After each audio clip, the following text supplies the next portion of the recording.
Okay, so about 2 months ago, I bought this car in Sacramento, California.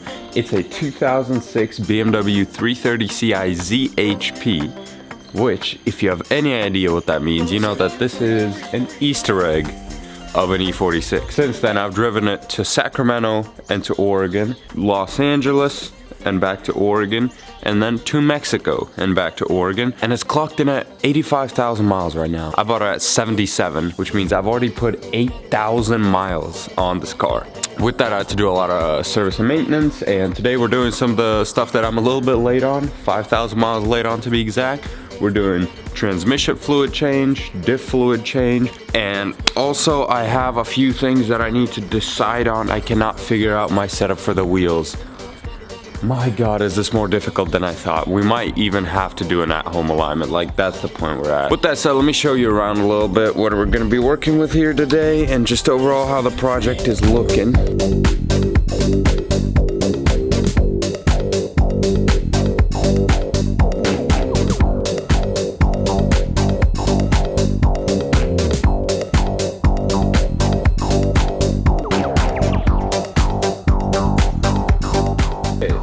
So these right here are the old wheels that came stock on my ZHP. And they're not bad wheels, but they're stock and they're kind of narrow. And I don't want either of those on my car, to be honest. I do not want stock wheels. So we have obviously upgraded a little bit to these CSL replicas. Absolutely wonderful wheels. These gorgeous little ponies, 18-inch. I'm running 275s in the back and 245s in the front versus 225s and 255s like it was stock. And now that you have a little bit of context to what's going on, let's jack her up. All I did was push the e-brake, put it into first gear, and then I jacked it up side by side using the control arms, just because my jack is shitty and I can't use the front jack point with it. But hey, hit the diff, put 2 more jack stands up, and we'll be good to get started.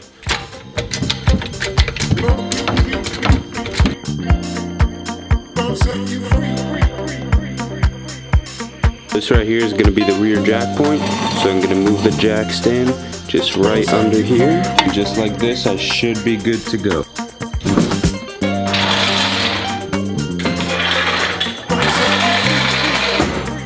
And the car is jacked. So now let's change the diff fluid.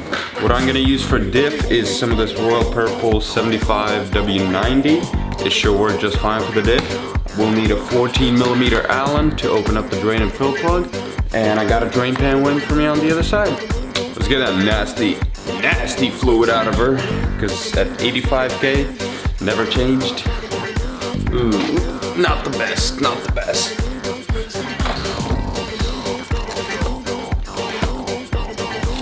Here's the diff.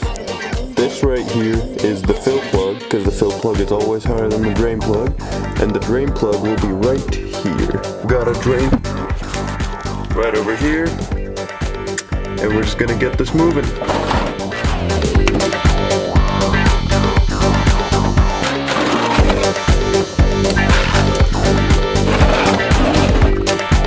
so I just got the fill plug loose, which is what you should do, because if you can't get the fill plug loose and you drain it, then how are you gonna fill it? Now I'm gonna try to get the drain plug loose, and we will undo the fill plug so that air can go in, and then we'll undo the drain plug so that the actual liquid can come out.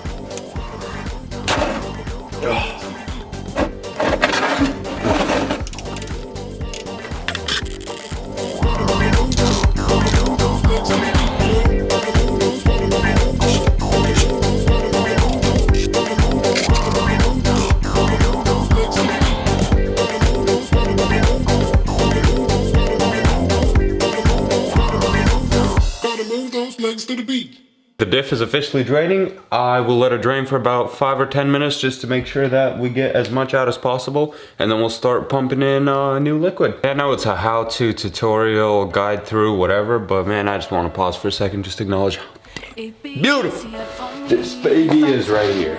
If you look at that, you see these black grills, you see these $29 halos, this ZHP, what is it, Intake Type 2 bumper. Woo. Absolute dream whip right here. Alright, so this is the fluid that I'm going to be using for the diff. It's Royal Purple and it's 75W90. It's an all synthetic, so that's important. I know that you're supposed to use synthetic for the diff. So yeah, just high performance gear oil, nothing special. And I'm going to feed it into the diff using this thing right here, which is kind of like a little pump that you put on top, and then you just pump it straight into the diff. And after that, we should be good to go.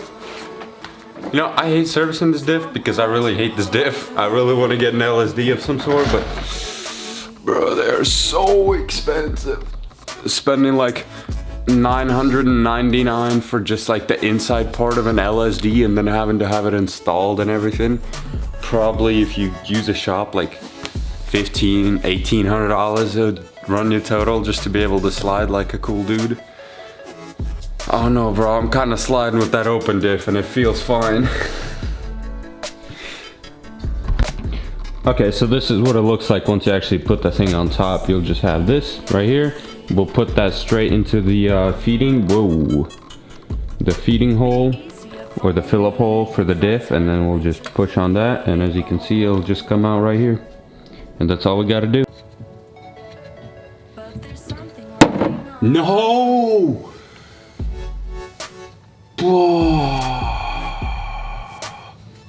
For those of you who didn't understand what just happened, my dumbass dropped the bit into the dirty differential oil.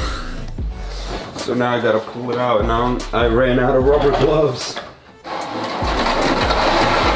There it is, just floating in the oil. Why is this peeling so much?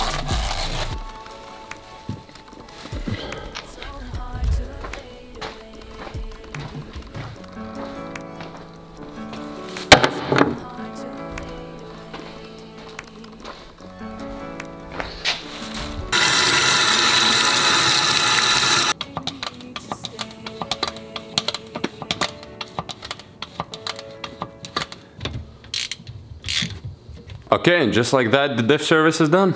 We're good to go. Okay, so now that we did the diff, it's time to do the tranny, and we just need an 8mm for that. So time to slide under and let the baby drain.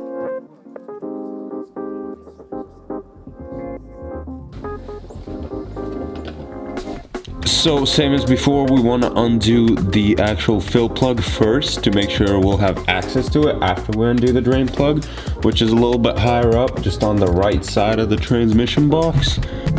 That would be it right here. That's what I'm gonna undo first. This is the drain plug and this is the fill plug.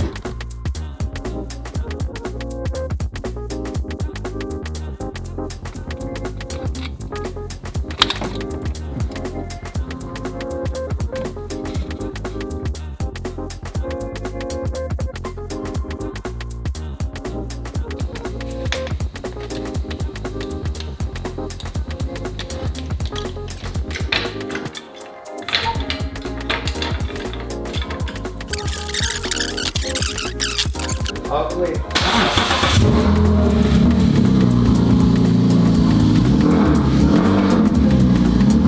Thanks for sticking till the end. Please go ahead and comment all my mistakes down below so that next time, maybe I'll do it right. Ciao.